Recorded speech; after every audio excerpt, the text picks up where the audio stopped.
İnformasiya təhlükəsizliyi ilə bağlı dərs nömrə 2. Birinci dərsdə yadınıza gəlirsə, biz hansı başlıqları öyrəndik? İnformasiya təhlükəsizliyi anlayışı, informasiyanın kompleks mühafizə sistemi, onun elementləri, ən çox yayılan təhlükə növləri, zərərli proqramlara yoluxma, simptomları, identifikasiya, autentifikasiya, avtorizasiya, yəni istifadəçinin sistemə daxil olma cəhdləri və biometriya. Bu gün isə dərsin ikinci hissəsi idi. Müəyyən bir qismi həm dövlət qulluğu, həm magistratura üçündür. Dəqiqliklə deyək, 39 nömrəli slayddan ta ki 63-ə qədər həm dövlət qulluqçuları, həm magistrlar diqqətlə dinləyəcəklər. 64-cü slayddan sonrası sırf dövlət qulluğu üçün nəzərdə tutulmuş bölmədir. Vaxt itirmədən mən başlayıram. Əvvəlcə təbii ki, başlıqlarla. Korporativ kibergigiyena, fərdi məlumatlar anlayışı, fərdi məlumatların qorunması və şifrə təhlükəsizliyi, Wi-Fi və şəbəkə təhlükəsizliyi, sosial media, onun fonunda mobil cihaz təhlükəsizliyi və informasiya təhlükəsizliyi sahəsində önəmli terminlər. Birinci növbədə korporativ kibergigiyena. Korporativ kibergigiyena korporasiyanın, yəni işlədiyimiz iş yerinin kiber təhlükə riskini azaltmaq üçün öncədən qəbul etdiyi təcrübələr, vərdişlər və davranışlardır. Bunlara riayət etməklə biz həmin korporasiyanın təhlükəsizliklə bağlı problemlərini aradan qaldırmış oluruq. Yəni özümüzə düşən qədər təbii ki. Yəni sağlam təhlükəsiz duruşunu saxlamaq üçündür. Necə ki, real həyatda hər bir şəxsin özü üçün şəxsi gigiyena qaydaları onun sağlamlığı üçün vacibdir, eləcə də korporativ kibergigiyenada kiber təhlükəsizlik təhdidlərini öncədən bilmək və onlara qarşı qabaqlayıcı tədbirlərdir.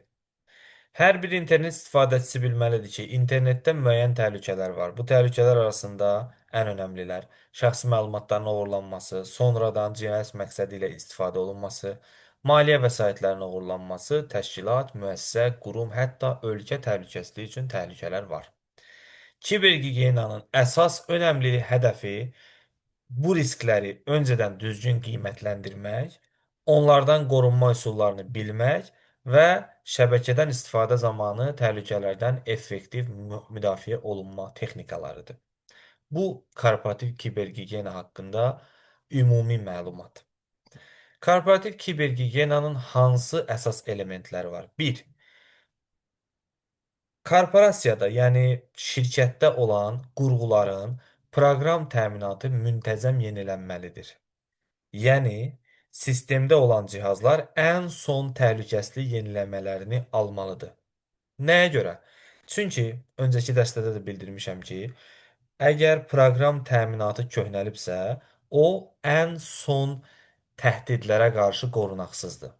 Bir növ kiber hücumlar üçün açıq qapı rolunu oynayır. Ona görə də istehsalçılar daima proqram təminatını yeniləməklə ən son təhlükəsizlik tədbirlərinə riayət eləmiş olurlar. Biz də onu daimi yeniləməliyik ki, ən sonuncu təhlükəsizlik həssaslıqlarına qarşı qorunaqlı olaq. İkinci, işçilərin təlimi. Bildiyiniz kimi, informasiya təhlükəsizliyi zəncirinin ən zəif halqası insandır. Kiber təhdidlərində çoxu insan səhvi ucbatından baş verir. Ona görə işçilərin öncədən phishing, sosial mühəndislik və digər bu tipli hücum növləri haqqında mütəmadi məlumatlı olmaları üçün təlimlər keçirilməlidir. Üçüncü, güclü unikal parollar. Mürəkkəb parollardan istifadə, əlavə olaraq iki qat identifikasiya, yəni parolla yanaşı biometrik əlavələrin edilməsi və yaxud da açar sözlərin, məxfi sözlərin istifadəsi və parol menecerləri. Parol menecerləri xüsusi proqramlardır ki, onlar bizim müəssisədə olan bütün qurğuların daxil olduğu o sistemdə parolları ayrı-ayrılıqda saxlayır, mütəmadi olaraq onları dəyişdirir və əgər ələ keçmə riski də varsa, onları qarışdırır. Güclü parollar yaratmağa da kömək eləyir.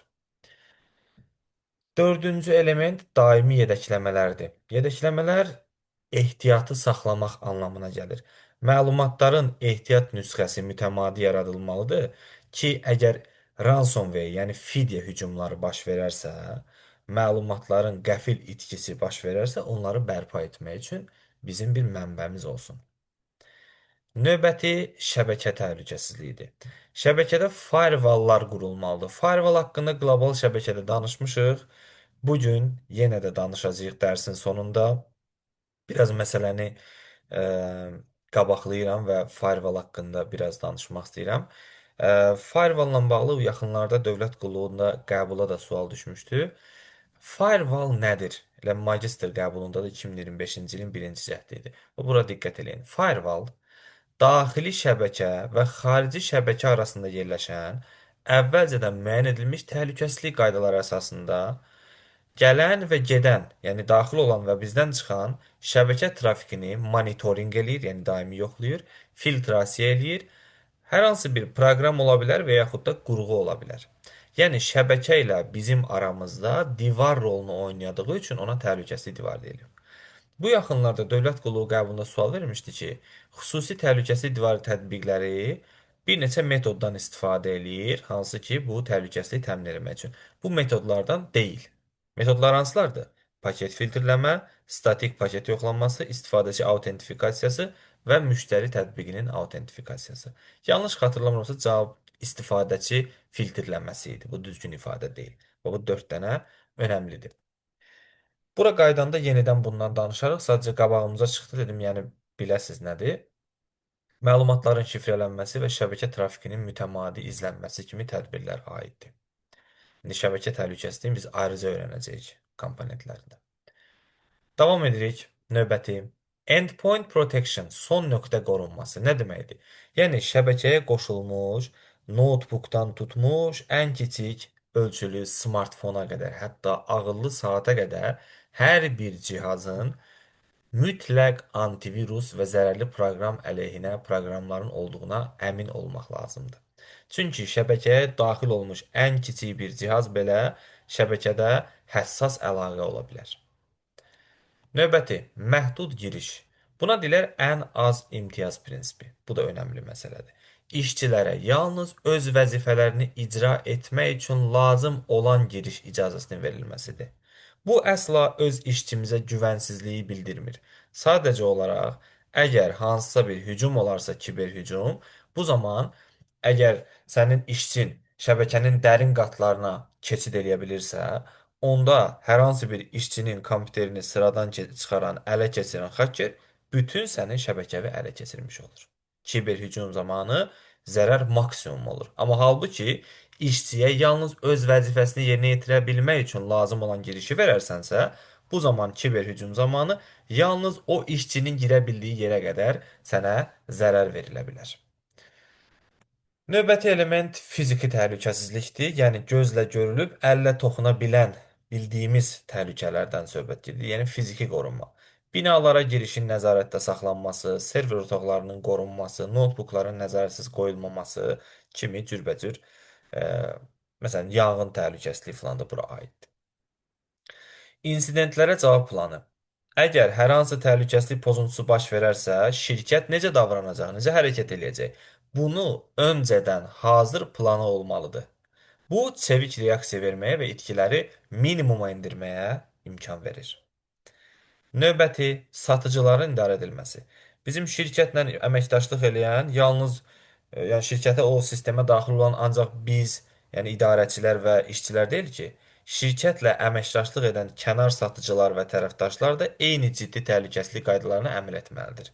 Onlar da sistemin zəif bəndi olmamalıdır. Nəticə etibarilə korporativ kibergigiyena bəli, alətlər və texnologiyalarla əsasən bağlıdır, amma təkcə bununla da bağlı deyil. Həm də mədəniyyətlə bağlıdır. Hər bir işçi öz iş yerinin təhlükəsizlik qaydalarına riayət etmək məcburiyyətindədir. Yəni bu biraz mədəniyyətlə bağlı olan bir məsələdir. Öz rolunu kiber təhlükəsizlikdə dərk eləməlidir və ə, necə öz şəxsi gigiyena qaydalarını qoruyursa, eləcə də şirkətin bu tipli kiber gigiyena qaydalarını da qorumalıdır. Bu qədər. Keçirik növbəti məsələyə. Fərdi məlumatların qorunması və şifrə təhlükəsizliyi. Fərdi məlumatlar nədir? Hər hansı bir şəxsin kimliyini müəyyənləşdirməyə imkan verən istənilən məlumatdır. Bu birbaşa formada da məsələn müəyyən etməyə imkan verə bilər, yaxud da bir neçə faktorla birlikdə dolayı üsulla da müəyyən etməyə imkan verə bilər. Fərdi məlumatların növləri: ümumi fərdi məlumatlar və həssas fərdi məlumatlar. Ümumi məlumatlar hamı üçün açıq olan ad, soyad, yaş, cins, telefon nömrəsi kimi məlumatlardırsa, həssas məlumatlar şəxsiyyət vəsiqəsinin fin kodundan tutmuş tibbi müəssisələrdə bizim fərdi tibbi məlumatlarımıza qədər. Biometrik məlumatlar, şifrələr, PIN kodlar, bank kartı və hesab nömrələri aiddir. Fərdi məlumatların qorunmasının nə kimi məqsədi var? Nə üçün biz fərdi məlumatlarımızı qorumalıyıq? Fərdi məlumatlar əgər qorunarsa, şəxsi həyatın toxunulmazlığını təmin eləyir, maliyyə təhlükəsizliyi, rəqəmsal identifikasiyanın qorunması və hüquqi etik normalara riayət. Yəni, fərdi məlumatlarım qorularsa, mənim şəxsi həyatım toxunulmaz olar, maliyyə, yəni bank kartlarım qorunar, puldan dala düşmərəm bir növ, rəqəmsal identifikasiya, yəni sistemə daxil olmağım qorunar və hüquqi etik normalara riayət. Qorunmayan məlumatlar nəyə səbəb ola bilər? Sosial şəbəkə hesablarının oğurlanması, bank kartından icazəsiz əməliyyatlar, istifadə əməliyyatları, saxta profillərin yaradılması və şantaj, dələduzluğa qədər gedib çıxır. Fərdi məlumatların hansı təhlükə mənbələri var? Var texniki təhlükələr, sosial təhlükələr və istifadəçi səhvləri. Texniki təhlükələrdən başlayaq. Texniki təhlükələr viruslar və zərərli proqramlar. Keylogger. Keylogger nə deməkdir? Yenə də biraz biz məsələləri qabaqlamalı oluruq. Keylogger casus proqramlarının növüdür. Casus proqramlarının və bu proqramın əsas işi bizim klaviaturadan daxil etdiyimiz məlumatları yadda saxlamaq və sonradan həmin məlumatları aidiyyəti üzrə istifadə etməkdir. Mən onun yerini görüm tapa bilsəm göstərərəm sizə. Bir dəqiqə taparam indi. Buralarda qoymuşdum onu. Hə. Bax, casus proqramlarından sonra qeyd etmişəm. Bu casus proqramının bir növüdür. Sizin klaviaturada yazdığınız hər bir düyməni qeyd edir. Beləliklə daxil etdiyiniz bütün parollar və mesajlar hücumçunun əlinə keçir. Bu da bir dövlət qulluğu qəbul sualı olub. Üzü çox uzaqda yox, yaxınlarda. Hə, bu məsələyə nə üçün gəldik? Biz təhlükələrdən danışırdıq. O təhlükələrdən biri də bu məsələ idi. Texniki təhlükələrdən biri idi. Zəif qorunan Wi-Fi parolları da texniki təhlükələrdən biridir. Növbəti təhlükə növü sosial təhlükələrdir, yəni phishing hücumları, yəni şəbəkə ilə bizə hücum oluna bilər. Saxta SMS və zənglər sosial şəbəkədə həddən artıq paylaşım etmək bizim üçün təhlükə yaradır. İstifadəçi səhvləri, sadə və təkrarlanan şifrələrin istifadə olunması, şifrəni kağıza yazıb yerləşdirmək və şübhəli linklərə klikləmək kimi əməliyyatlar bura aiddir. Bu da oldu istifadəçi səhvləri, yəni hansı ki ziyan verir bizə. Davam edirik. Şifrə anlayışı. Şifrə nə olan şeydir? Şifrə haqqında, parol haqqında keçən dərsdə məlumat vermişdik. Bu gün də bu barədə danışırıq. İnformasiya sistemlərinə giriş zamanı istifadə olunan gizli simvollar toplusudur. Keçən dərs biz bu barədə nə danışmışdıq? Demişdik ki, parol ancaq müəyyən şəxsin bildiyi, yəni sahibin bildiyi simvollar ardıcıllığıdır. Bax, fikir verirsinizsə, burada parolun izahını verəndə nə demişdik? Yalnız verilənlərdən istifadə etmək hüququ olan şəxsin bildiyi simvollar ardıcıllığıdır. Bu gün də şifrə haqqında bənzər bir cümlədir. İnformasiya sistemlərinə giriş zamanı istifadə olunan gizli simvollar toplusudur. Şifrə nə üçündür? İstifadəçini identifikasiya etmək üçün, yəni sistemin bizi tanıması üçün, icazəsiz girişin qarşısını almaq üçün və məlumatların təbii ki, qorunması üçün. Şifrələrin növləri. Mətnli şifrələr var. Hərf rəqəmdən ibarətdir. Yəni həm hərf, həm rəqəm olan mətn şifrələri sayılır. Qrafik şifrələr, naxışlar və şəkillər. Biometrik, barmaq izi, üz tanıma və s. Və birdəfəlik şifrələr, SMS və ya tətbiq vasitəsilə gəlir. OTP dediyimiz şey. Güclü və zəif şifrə anlayışı. Zəif şifrələr qısadır. 6 simvoldan. 4 rəqəmli, 3 rəqəmli, 5 rəqəmli belə. Ardıcıl rəqəmlərdən isə QWERTY məsələn, Akif 1 2 3 4 5. Şəxsi məlumatlara əsaslanan, yəni ad, soyad kimi fərdi məlumatların daxil olunduğu. Güclü şifrə minimum 8-12 simvol. Böyük həm də kiçik hərflərin istifadəsi, rəqəm və xüsusi simvollar, məsələn, diyez, ət işarəsi və s. mənalı söz yaratmır. Nə deməkdir? Yəni o şifrəni oxuyanda hansısa məna kəsb eləməməlidir bu mənada. Zəif şifrəyə nümunə gördüyünüz kimi və güclü şifrəyə nümunə göstərilir. Bu da bir zamanlar qəbulda çox düşürdü. Gördüyünüz kimi böyük və kiçik hərflərin istifadəsi, xüsusi simvolların istifadəsi, uzunluğu hamısı güclü şifrəyə təsir göstərir. Şifrə ilə bağlı şifrə təhlükəsizliyi qaydaları. Əgər birdən çox hesabımız varsa, hər hesab üçün fərqli şifrə istifadə olunmalıdır. Şifrə 3 yaxud 6 aydan bir dəyişməlidir. Şifrəni e-post və mesajla başqasına göndərmək olmaz. Çünki e-postumuz ələ keçə bilər. İctimai kompüterlərdə remember password etməmək. Remember password nə deməkdir? Yəni mən daxil olduğum yadda saxlansın, gələn dəfə təzədən ondan istifadə edeyim. Öz kompüterimdirsə problem yoxdur. Yox. İctimai kompüter isə başqasının kompüteridirsə, bəli, bunda artıq diqqətli olmaq lazımdır.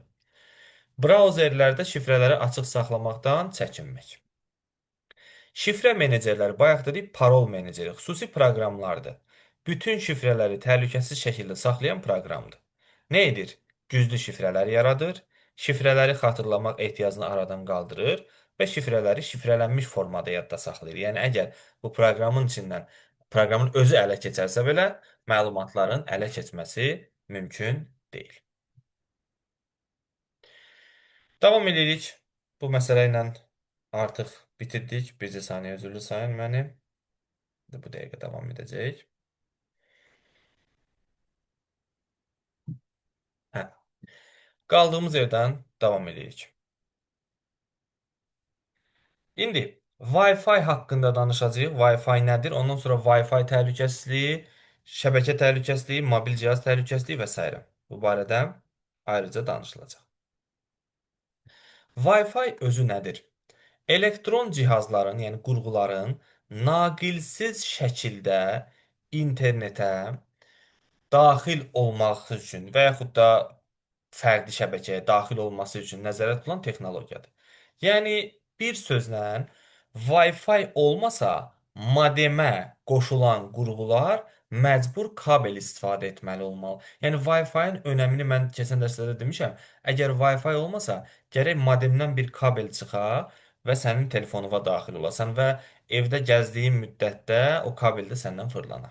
Yəni Wi-Fi-nin önəmi qurğuların naqilsiz şəkildə şəbəkəyə qoşulmasıdır, modemə qoşulmasıdır. Wi-Fi 2 tezliklə işləyir. Bilənlər bilir bunu, bilməyənlər üçün də məlumat verim. Birinci 2,4 GHz-dir. Ərazi genişliyi nisbətən sürət aşağıdır. 5 GHz bu daha sürətlidir, amma ərazi balacadır. Bağlantıdakı cihazlar simsiz giriş nöqtəsi vasitəsilə internet resurslarından istifadə edə bilir. Təbii ki, router və modemdir. Yəni bu simsiz giriş nöqtəsi deyəndə router və modemdən söhbət gedir. Wi-Fi təhlükəsizliyi haqqında ümumi məlumat verirəm və növbəti səhifədə isə çox zaman qəbullarda qabağımıza çıxan sualla danışacağıq. Wi-Fi təhlükəsizliyi şəbəkəyə qoşulan cihazlar arasında ötürülən məlumatların üçüncü şəxslər tərəfindən ələ keçirilməsinin qarşısını alma əməliyyatıdır. Simsiz ötürmə dalğalar vasitəsilə havada yayıldığı üçün kiber hücumlara qarşı daha həssasdır. Wi-Fi bağlantılarını qorumaq üçün xüsusi şifrələmə üsullarından istifadə olunur. Bu ümumi məlumatdır. Sonuncu 2026-cı il ikinci cəhd qəbulda da, magistr qəbulunda da bu məsələyə toxunulmuşdu. Dövlət qulluqlarında isə mütəmadi sual verilir. Məsələn, bir dəfə sual verilib ki, aşağıdakı fikirlərdən hansı doğrudur? Bu fikirlərdən biri belə olub. Şifrələmə Wi-Fi şəbəkəsi üzərinə göndərilən məlumatı qarışdırır ki, ələ keçərkən asanlıqla oxunmasın. Və buna nümunə olaraq web adlı nümunə göstərir. Web. Yoxsa axırında B hərfi. Amma hansı ki web yoxdur. Nə var? Köhnəlmiş olan web var. Müasir VPA, VPA2 və VPA3 təhlükəsizliyi daha da artıran müasir şifrələmə metodlarıdır. Yəni bircə dənə hərfi dəyişməklə də cümlənin əvvəlini düz gətirib axırında səhv edə bilər. Diqqətli olmalısan. İkinci təhlükəsizlik tədbiri dəfələrlə qəbullarda görsənib, magistr qəbulunda isə belə uyğunluq sualı kimi idi. Məsələn, SSID-ni də soruşmuşdu, MAC ünvanının filtrlənməsi nədir, onu da soruşmuşdu. Bir də başqa bir şey soruşmuşdu. Ora girmək istəmirəm. SSID-nin gizlədilməsi, yəni Wi-Fi şəbəkəsinin adını gizlətməkdir. Əgər ad mövcud şəbəkələr siyahısında görünmürsə, arzu olunmaz girişlərə qarşı həssaslıqdır. Yəni aşkar edilməsi çətindir. Yəni Wi-Fi-nin adı siyahıda görsənmir. Üçüncü MAC ünvanların filtrlənməsi. Bilirsiniz ki, MAC ünvanlar hər bir cihazın unikal və dünya üzrə təkrarlanmayan ünvanlarıdır. MEC də deyirlər bilirsiniz adına. Fiziki ünvan demək olar, aparat ünvanı demək olar. Yəni bizim şəbəkə kartımızın e, 48 sıfırdan birdən ibarət və yaxud da bizim 6 bölmədən ibarət 16-lıq say sistemində ifadə olunan nümunəsidir. MAC ünvanlar. Qlobal şəbəkədə keçmişdik orada. Daha girmirəm. Deməli, MAC ünvanın filtrlənməsi nə deməkdir? Hər bir kompüterin axı özünə məxsus adı var. Sən də şəbəkəyə qoşulmalı olan cihazlarını tanıyırsan da 5 dənə, 10 dənə cihaz qoşulmalı. Həmin cihazların adlarını, yəni MAC adlarını ora qeyd edirsən ki, əgər Wi-Fi açıq olsa belə, parolunu bilsə belə digər şəxslər daxil ola bilməsin. Parolu bilə-bilə bu formada. Yəni yalnız icazə verilən şəxslərə icazə verirsən də, yəni öncədən müəyyən olunmuş şəxslərə deyək. Güclü şifrələr təbii ki, bu aydın məsələdir. Wi-Fi şəbəkəniz üçün güclü, unikal parollardan istifadə etsəniz, icazəsiz girişlərə qarşı qorunaqlı olarsınız. Firewall, artıq bu barədə danışmıram. Yenə burada da qeyd eləmişəm. Şəxsi şəbəkəyə və şəbəkədən icazəsiz girişin qarşısını almaq üçün nəzərdə tutulmuş sistemlərdir. Həm proqram, həm qurğu ola bilər. Daimi yeniləmələr. Bayaq da onu korporativ kibergigiyenada dedik. Routerin proqram təminatının və hər hansı əlaqəli proqram təminatının müntəzəm olaraq yenilənməsi lazımdır. Niyə görə? Çünki istehsalçılar tez-tez məlum təhlükəsizlik zəifliklərini düzəltmək üçün onlara qarşı tədbirlər görürlər və yeniləmələr buraxırlar. Bunlar təhlükəsizlik yaması belə bir sözlə ifadə olunur. Və son olaraq Wi-Fi təhlükəsizliyi üçün sonuncusu qonaq şəbəkələridir. Ghost Network. Ghost Network nə deməkdir? Bu bizim şəbəkəmizə daxil olan, lakin şəbəkədən tamamilə təcrid olunmuş ayrıca bir bağlantıdır ki, ziyarətçi yalnız şəbəkədən istifadə etməklə ancaq internetə giriş imkanı əldə edir. Özü də nəzarət altında. Nəzarət altında yalnız internetə giriş əldə edə bilir. Bu qonaq şəbəkəsinin qurulması sayəsində icra oluna bilər. Beləliklə Wi-Fi təhlükəsizliyi ilə bağlı olan məsələlər yekunlaşdı. Keçirik indi digər məsələyə. Şəbəkə təhlükəsizliyi. Şəbəkə təhlükəsizliyi nə deməkdir? Şəbəkədə olan kompüterlərin daima nəzarətdə saxlanması, şəbəkədəki resurslardan icazəsiz və sui-istifadə halları, yəni icazəsiz giriş, sui-istifadə halları ə, halları minimuma endirmək üçün nəzərdə tutulur. Yəni şəbəkənin administratoru və bir və ya birdən çox mütəxəssis ola bilər. Şəbəkəni daima nəzarətdə saxlaması onun potensial təhlükələrə qarşı qorunaqlı olması üçün istifadə etdiyi üsullar və metodlar hamısı şəbəkə təhlükəsizliyidir. Nədir şəbəkə təhlükəsizliyinin metodları, bölmələri, tədbirlər hansılardır? Firewall bilirik nədir? Şəbəkəyə gələn və gedən trafiki süzgəcdən keçirən rəqəmsal sədddir. Yəni təhlükəsizlik divarı. Məlumatları kənar şəxslərin oxuya bilməməsi üçün gizli kodlara çevirir, yəni şifrələyir, bayaq dediyimiz məsələ. Antivirus proqramlarından istifadə, güclü parollardan istifadə, istifadəçilərin kiber hücumlara qarşı ayıq-sayıq olması üçün daima maarifləndirilməsi, sistemin daima yenilənməsi, boşluqları bağlamaq üçün ən son versiyalar. Görürsünüz, eyni şeylər hər yerdə var. Şəbəkə monitorinqi, monitorinq nə deməkdir? Yoxlama deməli. Şəbəkəni indi bundan sonra deyəcəyik, segmentlərə ayırır, yəni kiçik-kiçik hissələrə bölür və daima onu nəzarətdə saxlayır. Əgər hansısa bir hissədə şübhəli hansısa bir hərəkət aşkarlanarsa, həmin segmenti şəbəkədən ayırır ki, digər hissələrə keçməsin. Və icazələrin idarə edilməsi. Hər bir şəxsə yalnız işi üçün lazım olan məlumatlara giriş icazəsi vermək. Yəni gördüyünüz kimi şəbəkə administratorunun işi həddindən artıq çoxdur və deyərdim ki, şəbəkədə onun işi ən ağırdır. Yəni həmin məsələn iş yerində, ofisdə. Amma söhbət hansı iş yerindən gedir? Məsələn, sən adi bir tutaq ki, şirkətdə şəbəkə administratoru işləyirsənsə, hansı ki, çox da fərdi məlumatlar istifadə olunmayan, yalnız şirkətin şəxsi məlumatlarının önəmli olduğu şirkətdirsə, bəli, orada onlar elə bütün günü dincəlirlər. Amma önəmli yerlər var. Məsələn, nümunə kimi asan xidmət göstərə bilərsən, güc strukturlarının ayrı-ayrılıqda saytlarıdır, yaxud da o ofisləridir. Onlar həddən artıq çox önəmlidir. O artıq o insanlar, yəni düzdür, çox pul qazanırlar, amma da onların demək olar ki, günü saatı yoxdur. Hər an təhlükədir, yəni. O baxımdan, əgər şəbəkə sıradan çıxarsa, o bütün qazandıqları hamısı bir gecənin içində məhv ola bilər. Çox həddən artıq önəmli bir peşədir. Davam edirik digər məsələ ilə. Sosial media təhlükəsizliyi. Sosial media təhlükəsizliyi bilirsiniz ki, sosial media son dövrdə bizi bütün qlobala çıxartmaqla burada oturarsan, məsələn 3 saniyə içərisində Cənubi Afrikadan kimləsə danışa bilirsənsə, Amerikanın ən künc nöqtəsindən kimləsə danışa bilirsənsə, bu da o deməkdir ki, yəni texnologiyanın möhtəşəmliyidir də bu. Bu möhtəşəmliyi özünlə bir yerdə təbii ki, risklər də gətirə bilir.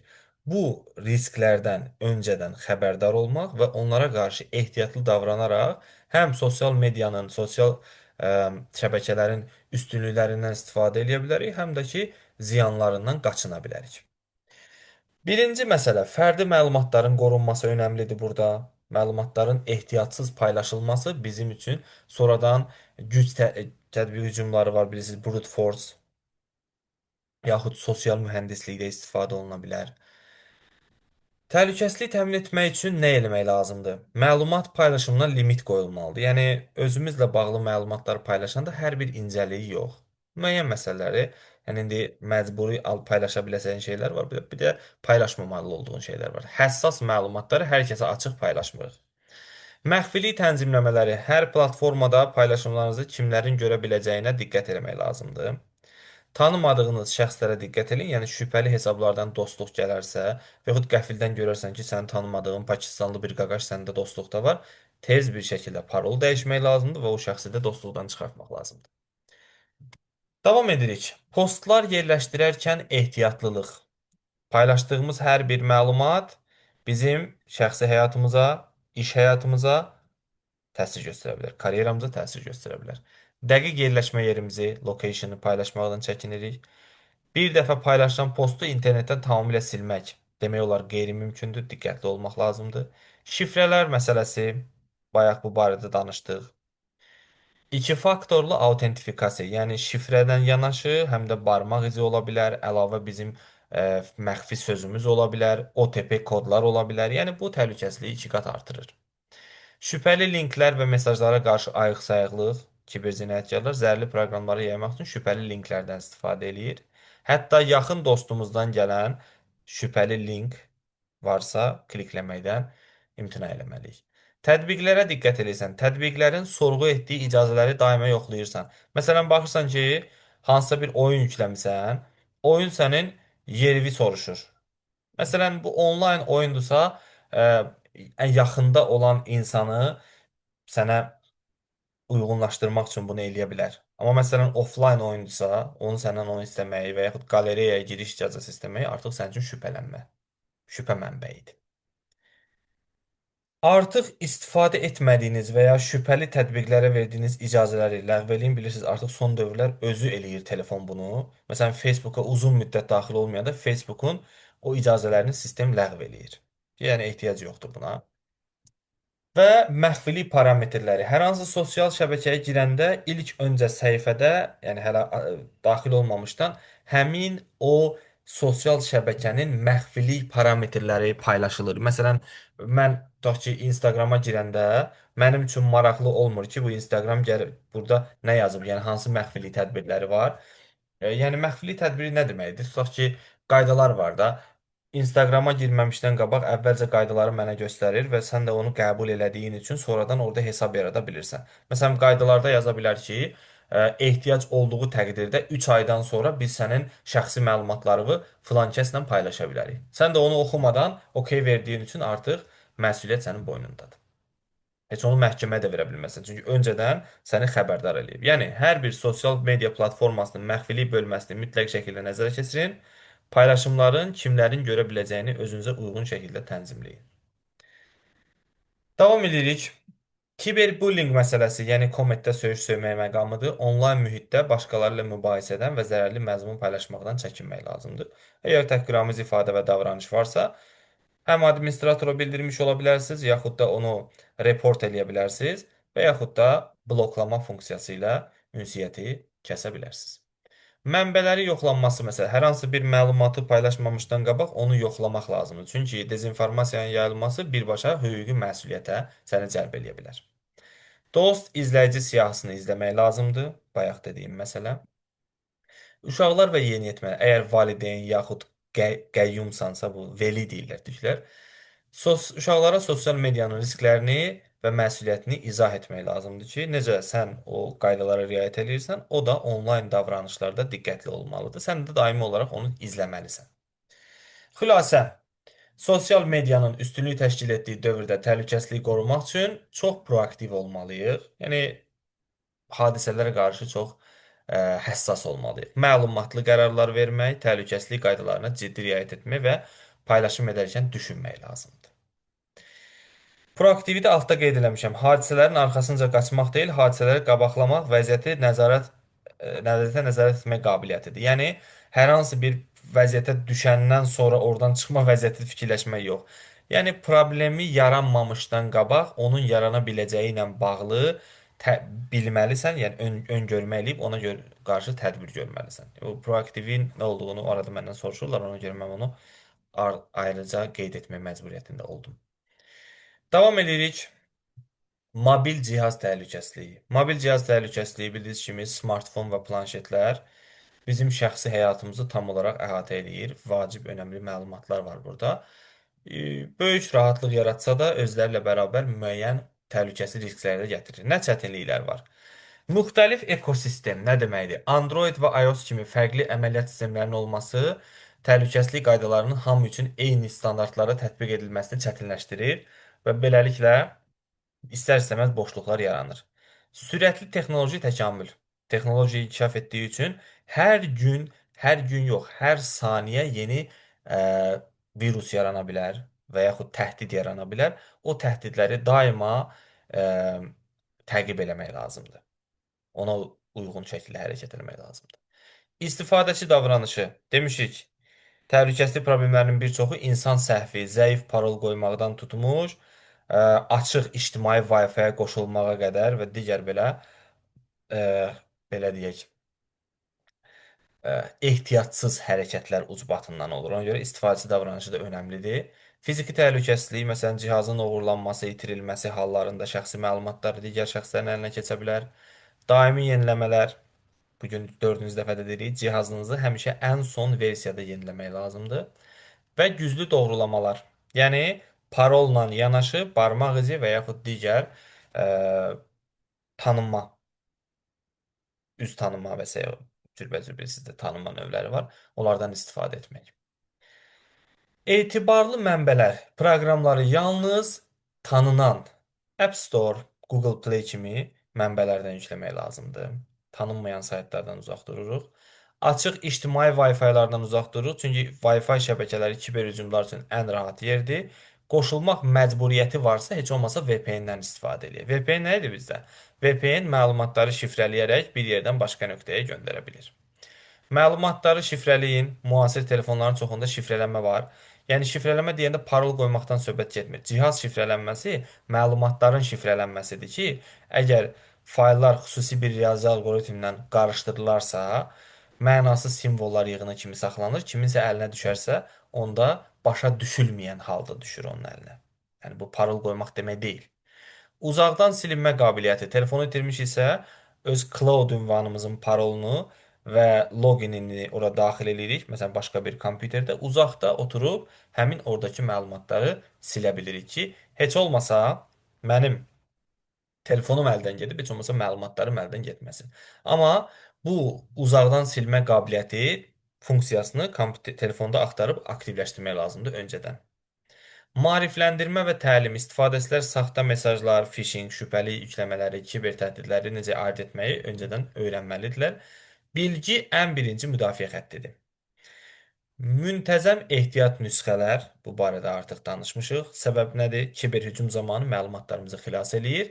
Təhlükəsizlik proqramlarından istifadədə, indi antivirusdan istifadə nədir bilirik. Nəticə olaraq mobil cihazlar həyatı asanlaşdırsa da, özü ilə birlikdə risklər gətirə bilir.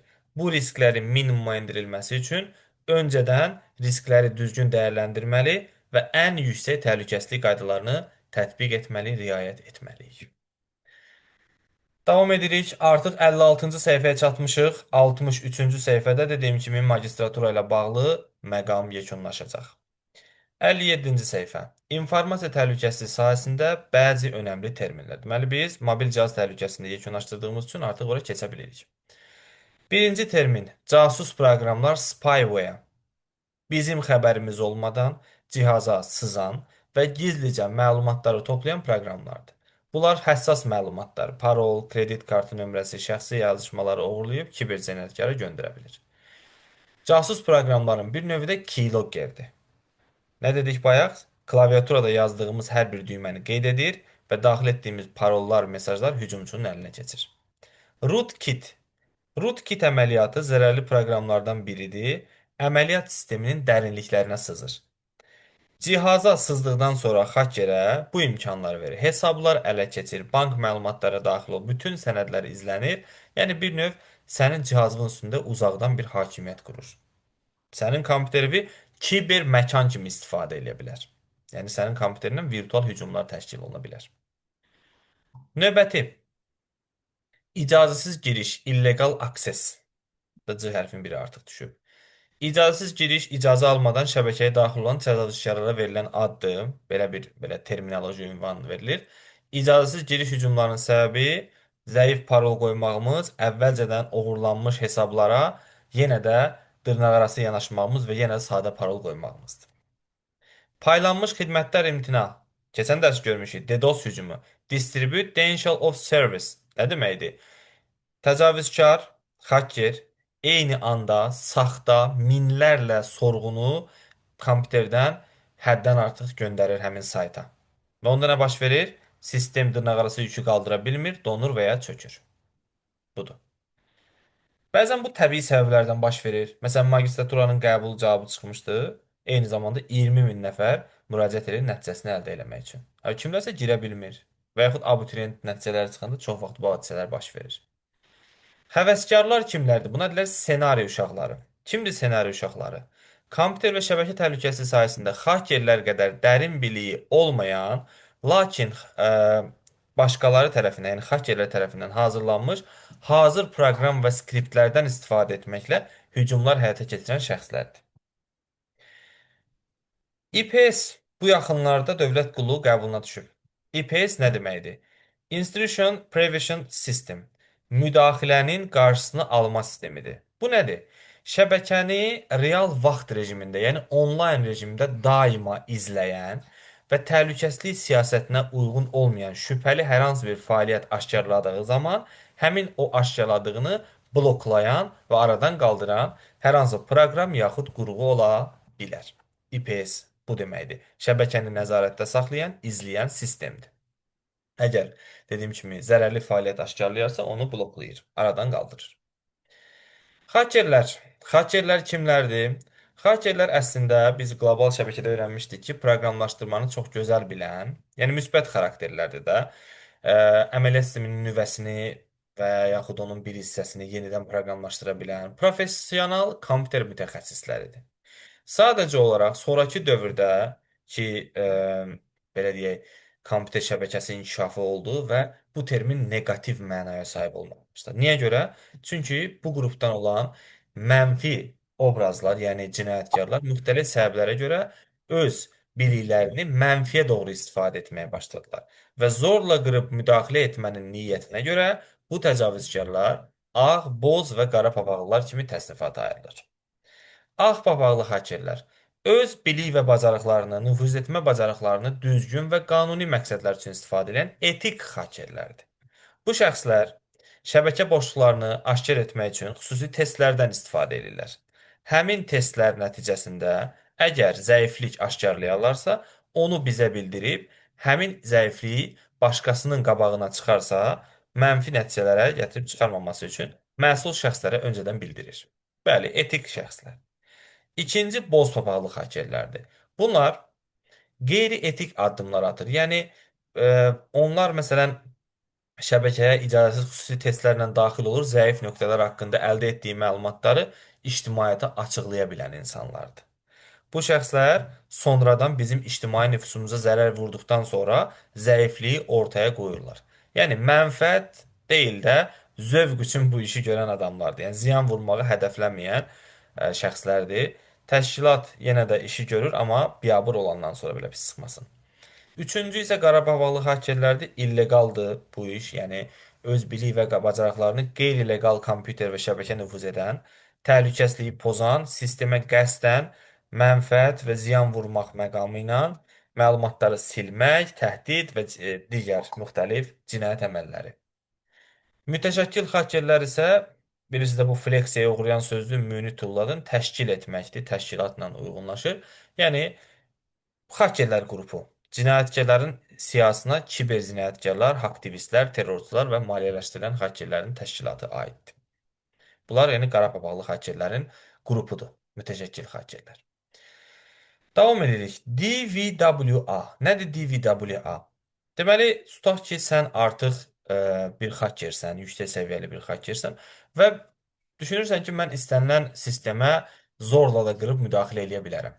Öz biliyini yoxlamaq üçün hansısa müəyyən addımlar atmalısan axı. Yəni, orijinal, qanuni kiminsə saytına müdaxilə eləməlisən. Bu da hüquqi məsuliyyət yaradır. Hə, ona görə DVWA yaradılıb. Nədir? Özünü təkmilləşdirmək istəyən şəxslər üçün PHP-də yaradılmış təlim sistemidir.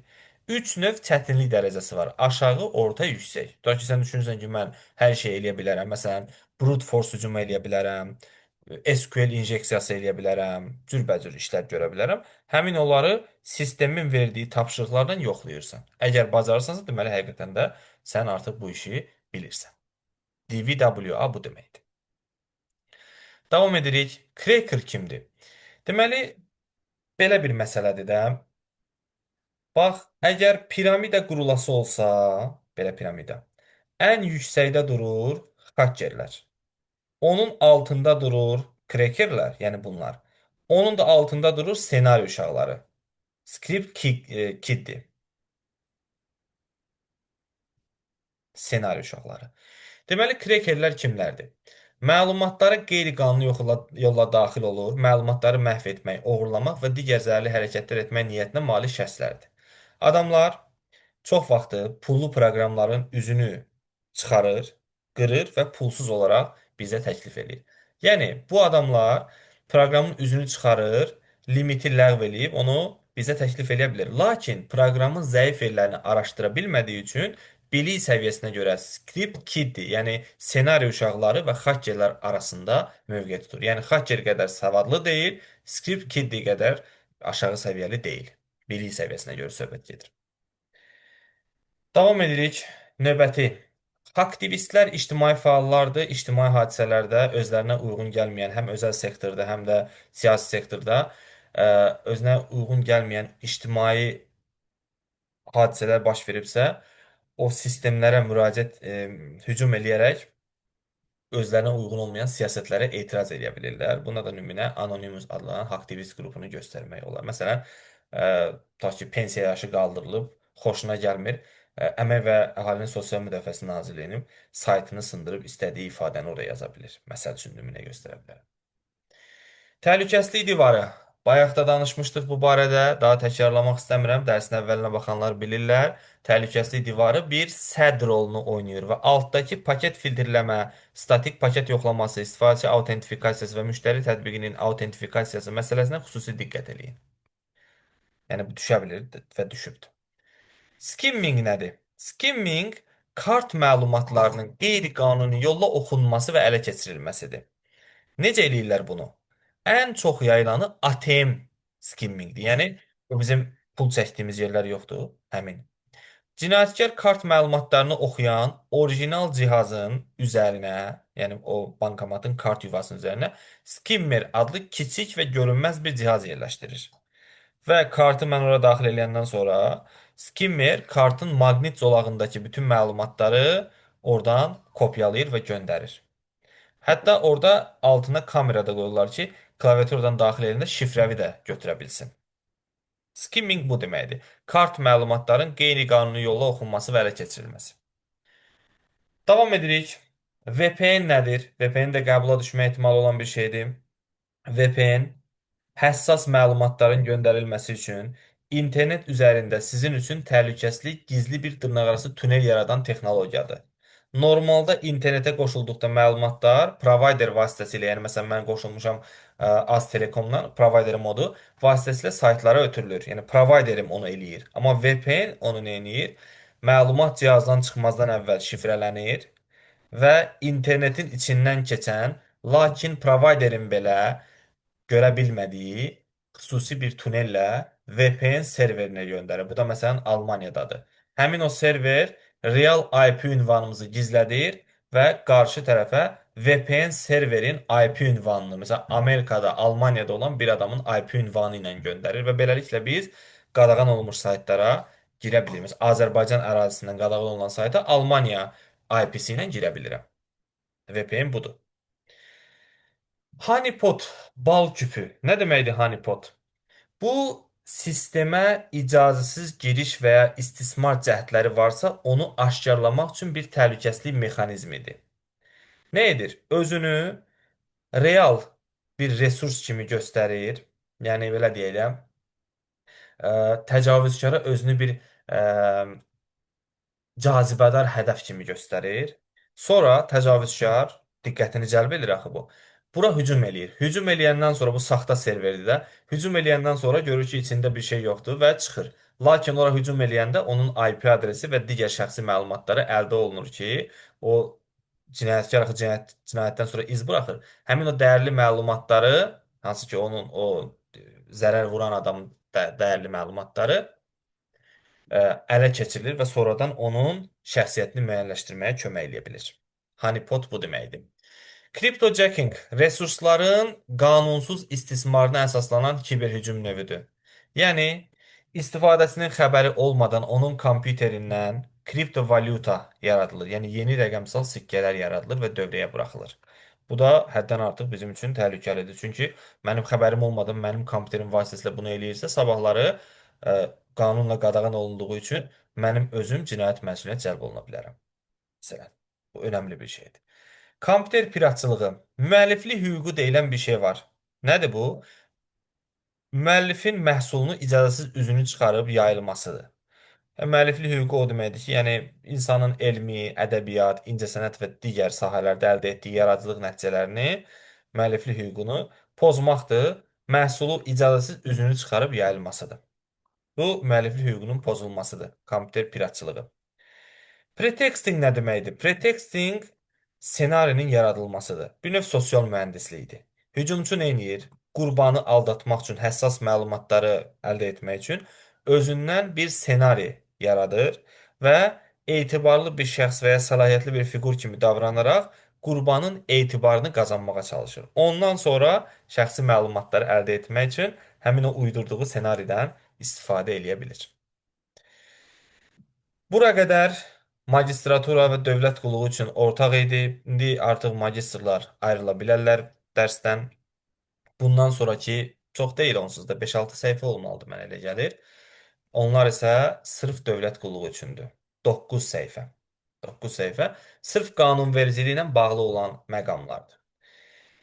Baxaq, fərdi məlumatlar haqqında Azərbaycan Respublikasının qanunu. Fərdi məlumatlar bayaq dedik nədir? Şəxsin kimliyini birbaşa və ya dolayısıyla müəyyənləşdirməyə imkan verən istənilən məlumatdır. Fərdi məlumatların subyekti və yaxud sadəcə subyekt kimdir? Barəsində məlumatlar toplanan, kimliyi müəyyənləşdirilmiş fiziki şəxsdir. Fərdi məlumatların informasiya sistemi. Bu adından da görsəndiyi kimi bir sistemdir.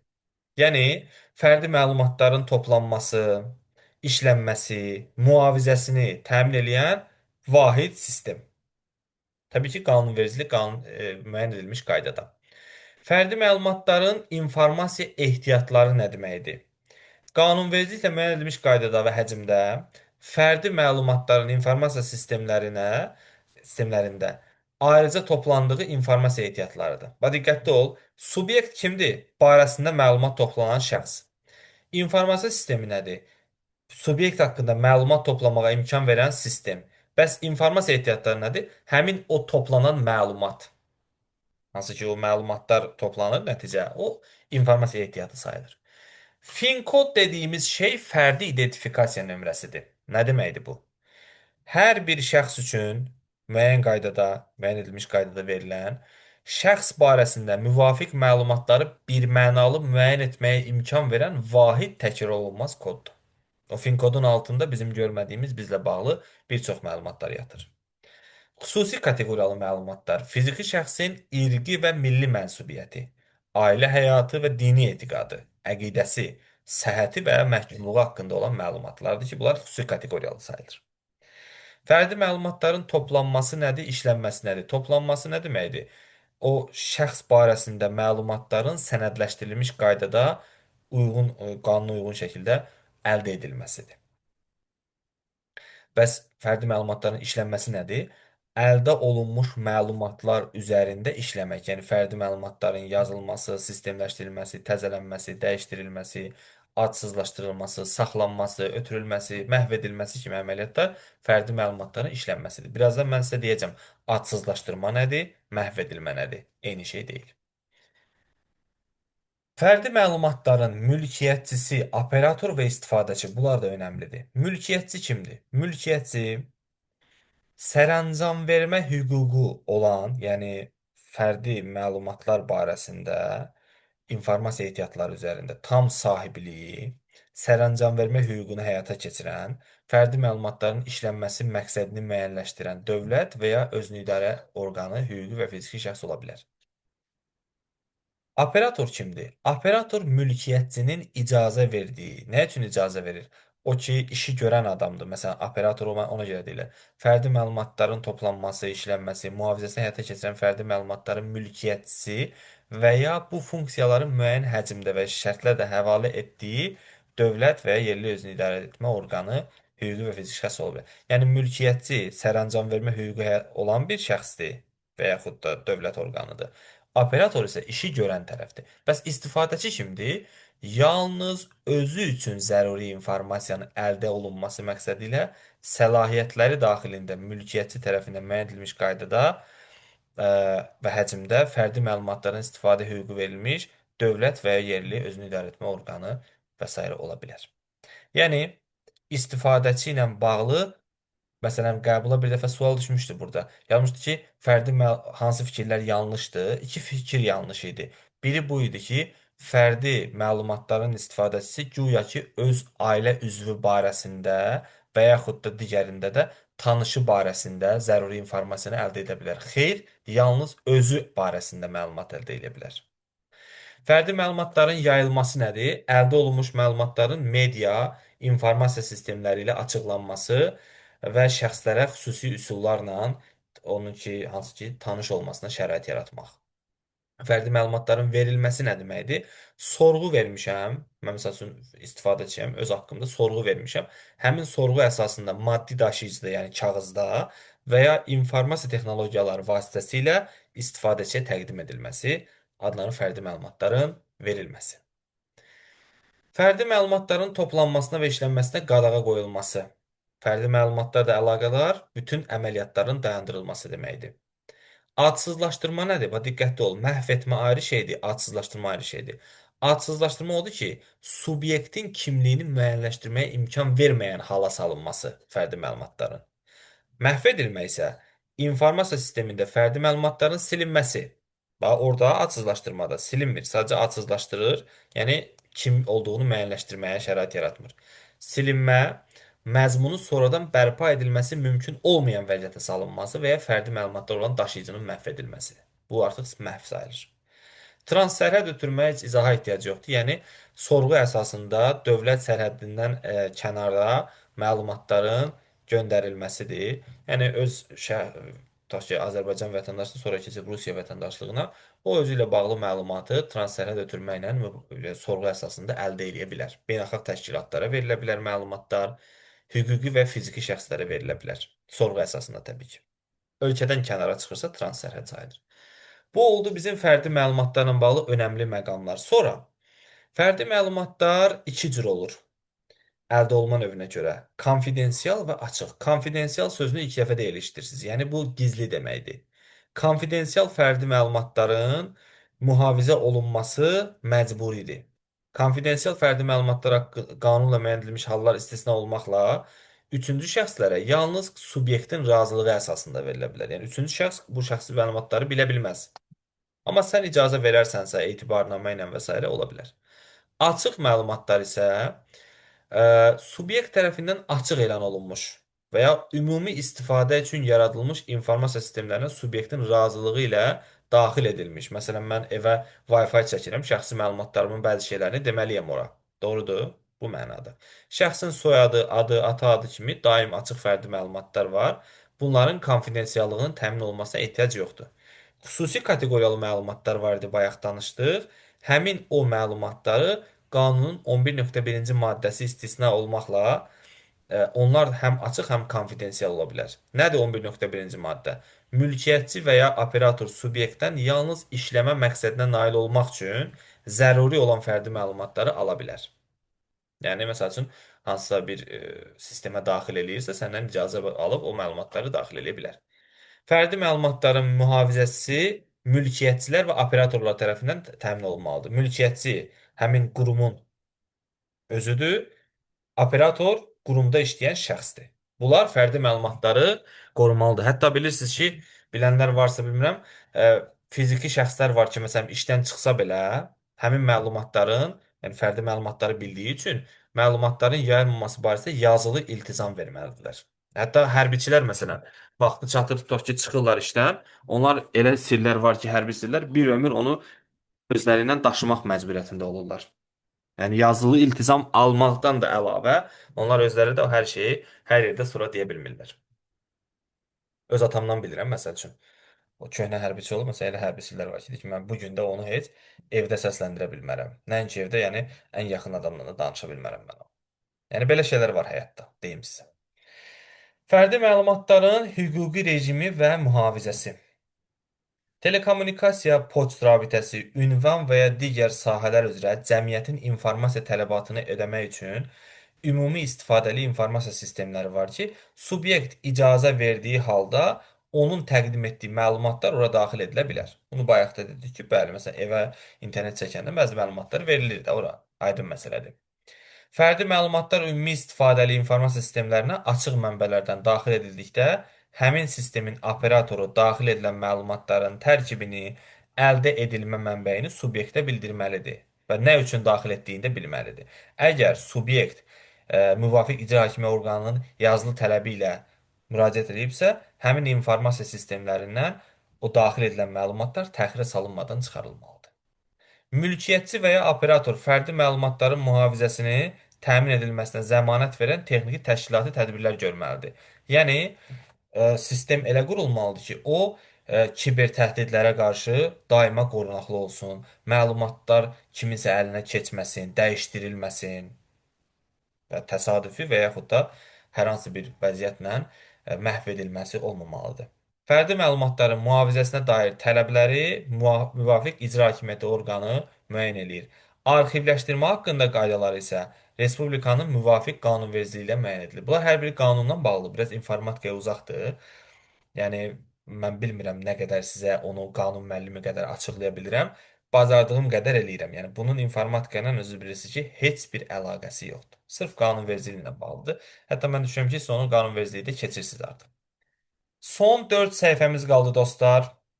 İnformasiyalaşdırma və informasiya mühafizəsi haqqında Azərbaycan Respublikasının qanununda ümumi müddəalar var ki, o böyük bir qanundur. Mən onun içərisindən lazım olan məqamları çıxardıb sizə bildirirəm. İnformasiya nədir? Yaranma tarixindən, təqdimat formasından və təsnifatından asılı olmayaraq istənilən fəaliyyət nəticəsində yaradılan, əldə olunan faktlar, rəylər, bilgilər, xəbərlər və digər xarakterli məlumatlardır. Sənədləşdirilmiş informasiya nə deməkdir? Maddi daşıyıcıda səs və ya təsvir formasında qeydə alınan, identifikasiya, yəni sistemə girişə imkan verən, istənilən başlıqlı, rekvizit başlıq deməkdir. Rekvizitli informasiya mənbəyindən, saxlama yerindən, rəsmi statusundan, mülkiyyət növü və mənsub olduğu təşkilat tərəfindən yaradılıb yaradılmadan asılı olmayan sənədləşdirilmiş informasiyadır. Yəni ə, bir növ belə deyək, sistemə daxil edilmiş informasiya artıq sənədləşdirilmiş informasiya sayılır, yəni sənəd sayılır. Açıq informasiyanın konfidensialın fərqini artıq bilirsiniz. Açıq informasiyası əldə olunması, işlənməsi, verilməsi və istifadəsi Respublikanın qanunvericiliyi ilə məhdudlaşdırılmayan və ümumi istifadə üçün lazım olan məlumatlardır. Konfidensial isə vətəndaşların mülkiyyət növündən asılı olaraq yaradılmış idarə, müəssisə, təşkilat, digər hüquqi şəxslərin qanuni maraqlarının qorunması məqsədilə əldə olunmasına məhdudiyyət qoyulan məlumatlardır. Bu, peşə məlumatları, kommersiya, istintaq, məhkəmə sirləri və digər fərdi məlumatlar konfidensial informasiyadır. Yəni, burada biz bayaqları sırf şəxs haqqında konfidensiallığı danışırıq. İndi ölkə miqyasında danışırıq. Yəni, kommersiya, istintaq məlumatları, məhkəmə sirləri, bunlar konfidensialdır.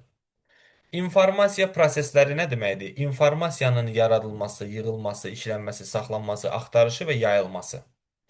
İnformasiya texnologiyaları nədir? Həmin bu proseslərin icra olunmasına şərait yaradan sistem.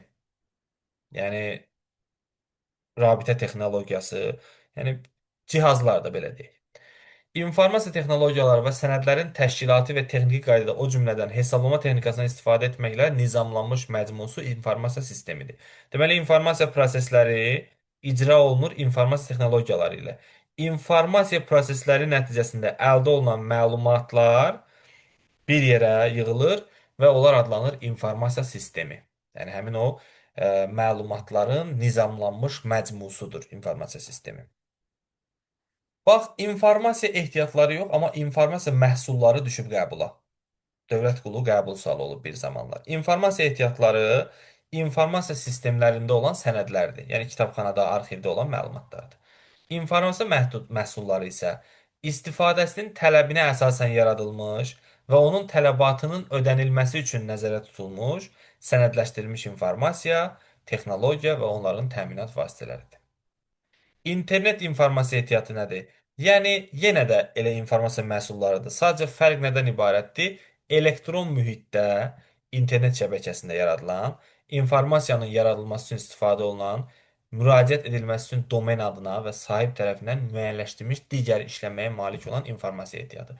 Yəni, bir sözlə, real həyatda maddi daşıyıcıda olan o məlumat informasiya məhsulu sayılır, internet şəbəkəsindədirsə internet informasiya ehtiyatı sayılır bir növ. İnternet informasiya ehtiyatının sahibi kimdir? Ehtiyatdan istifadə, informasiya yerləşdirmə, sərbəst qaydada müəyyən edən internet informasiya ehtiyatına sahiblik və istifadə hüququna malik olan şəxsdir. Yəni, internet informasiya ehtiyatının sahibi onu istifadə etməkdə və onu yaratmaqda, yerləşdirməkdə sərbəst olan şəxsdir. Domen adı, məsələn, .az, .com o mənada. İnternet şəbəkəsinə yerləşdirilən informasiya ehtiyatına müraciətin təmin olunması üçün verilən unikal simvol düzülüşü. Məsələn, 3W dim.gov.az. Bu domendir də. Özlüyündə ayrı-ayrı domenlər var, ümumilikdə domendir. Domen adının sahibi ona müqavilə əsasında müəyyən müddətli sahiblik eləyən şəxsdir. Aylıq, illik ödənişini elədiyi müddətdə. Provayder nədir? İnternet şəbəkəsində telekommunikasiya vasitələri ilə qoşulmaq üçün texniki imkan yaradan təchizatçı. Yəni interneti bizə pulla satan şəxs. Şəxs deyəndə, yəni şirkət. Host provider internet informasiya ehtiyatının istifadəsini təmin etmək üçün öz sistemində yerləşdirmə xidməti göstərən təchizatçı. Yəni internet providerlər ki bizə interneti paylayırlar, onların host providerləri var. Onlar lazımlı məlumatları öz sistemində yerləşdirən provayderlərdir.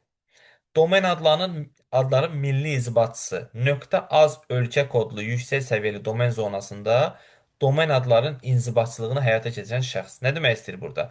Yəni .az domenini və ölkə daxilində istifadə oluna biləcək ümumi domenləri ə, bir növ idarə edən, sata bilən, burada şəxs yazılır, bu dövlət orqanlarına aiddir.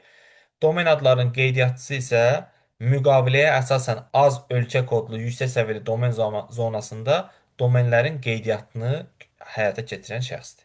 İnzibatçı domenlərin sahibidir, qeydiyyatçı isə onun qeydiyyatını həyata keçirən şəxsdir. Davam eləyək. İnformasiya sistemləri və texnologiyalarının təminat vasitələri nə deməkdir? İnformasiya texnologiyalarının yaradılması zamanı hazırlanan və onların istismarını təmin edən proqramlar, texniki və lingvistik təşkilatı vasitələr. Yəni informasiya sistemini əmələ gətirmək üçün lazım olan vasitələr informasiya sistemi texnologiyalarının təminat vasitələri sayılır.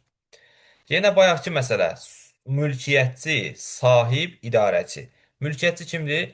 Tam sahiblik, istifadə, sərəncam vermə hüququ olan subyektdir. İnformasiya sistemləri, texnologiyalar, ehtiyatları və onun təminat vasitələrinin sahibi həmin o qanunla müəyyən edilmiş qaydada sahiblik hüququ həyata keçirən subyektdir. Yəni, mülkiyyətçi ilə sahib demək olar eyni şeydir. İstifadəçi bəs kimdir? Bayaqki məsələ. Özü üçün zəruri olan informasiyanın alınması məqsədi ilə bilavasitə sistemə müraciət eləyən hüquqi istifadə hüququna malik olan subyektdir. İnformasiya məhsulları təkrardır. Bu altdakı iki dənə önəmli məsələ deyil. Yenə yüngül var, ona göz gəzdirərsiniz. Kritik informasiya strukturu. Kritik informasiya strukturu bu çox önəmli məsələ, diqqətli olun. Dövlət idarəçiliyi, müdafiə, səhiyyə və s. Sahədə fəaliyyəti təmin edən funksionallığın pozulması dövlətin, cəmiyyətin, vətəndaşların maraqlarına zərər vura bilən informasiya sistemlərinin məcmusudur. Yəni kritik informasiya o deməkdir ki, yəni o informasiya yayılarsa və yaxud da sıradan çıxarsa, silinərsə, məhv olarsa, bu dövlət idarəçiliyinə zərər vura bilər. Bu bayaq dediyimiz o dövlətin önəmli güc strukturları var ki, onların ə, daxilində olan məlumatlardan söhbət gedir. Amma təkcə burada güc strukturundan söhbət getmir. Məsələn, ekoloji bəzi məlumatlar var, su təchizatı ilə bağlı, telekommunikasiya ilə bağlı, informasiya texnologiyaları ilə bağlı, nəqliyyatla bağlı bu formada. Kritik informasiya strukturunun obyekti var, bir də subyekti var. Obyekt nədir? Həmin o kritik informasiya strukturunun tərkibi olan informasiya. Yəni kritik informasiyanın obyekti o əgər yayılarsa, sıradan çıxarsa, problem yarada biləcək informasiyanın özü kritik informasiyanın obyektidir.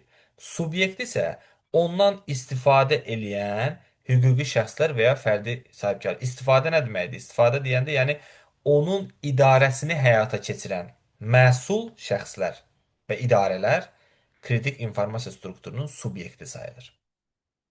Kritik informasiya strukturunun təhlükəsinin təmin edilməsi vasitəsilə vasitəsiz düz demədim. E, yəni kritik informasiya strukturunun təhlükəsini təmin etmək üçün səlahiyyətli orqan. Bu, həmin kritik informasiya strukturunun təhlükəsini təmin etmə məqsədi ilə qanunla qanundan irəli gələn normativ hüquqi aktlarda müəyyən edilmiş funksiyalarını yerinə yetirən müvafiq icra hakimiyyəti orqanıdır. Yəni, kritik informasiya strukturunun təhlükəsini qorumaq üçün xüsusi orqanlar. Və kiber təhlükəsizlik xidmət provayderi. Bu nədir? Kiber təhlükəsizlik xidmət provayderi həmin kritik informasiyanın və digər informasiyaların qorunması üçün xüsusi orqanlardır. Hansı ki, bu orqanlar bağlanmış müqavilə ilə, subyektlə bağlanmış müqavilə əsasında orada kiber təhlükəsizlik xidməti göstərir. Yəni şirkətin və yaxud da dedik dövlət orqanının məlumatlarını qorumaq funksiyasını öz üzərinə götürür bağlanmış müqavilə əsasında. Kiber təhlükəsizlik xidmətləri göstərilməsi üçün fəaliyyət göstərən şirkətlərdir və yaxud da subyektlərdir. Belə. Sonuncu səhifələr gördüyünüz kimi sırf qanunla bağlı idi. Mən özüm də o hissələri heç izah eləməyi xoşlamıram. Sadəcə məcburiyyət var və düşə bilir də sual. Faktiki olaraq sual düşə bilir deyə biz onları da danışmalıyıq. Təqdimatın yenilənmiş versiyasını sizə göndərəcəm inşallah. Burada videonu dayandırıram və əgər suallarınız varsa verərsiniz mənə.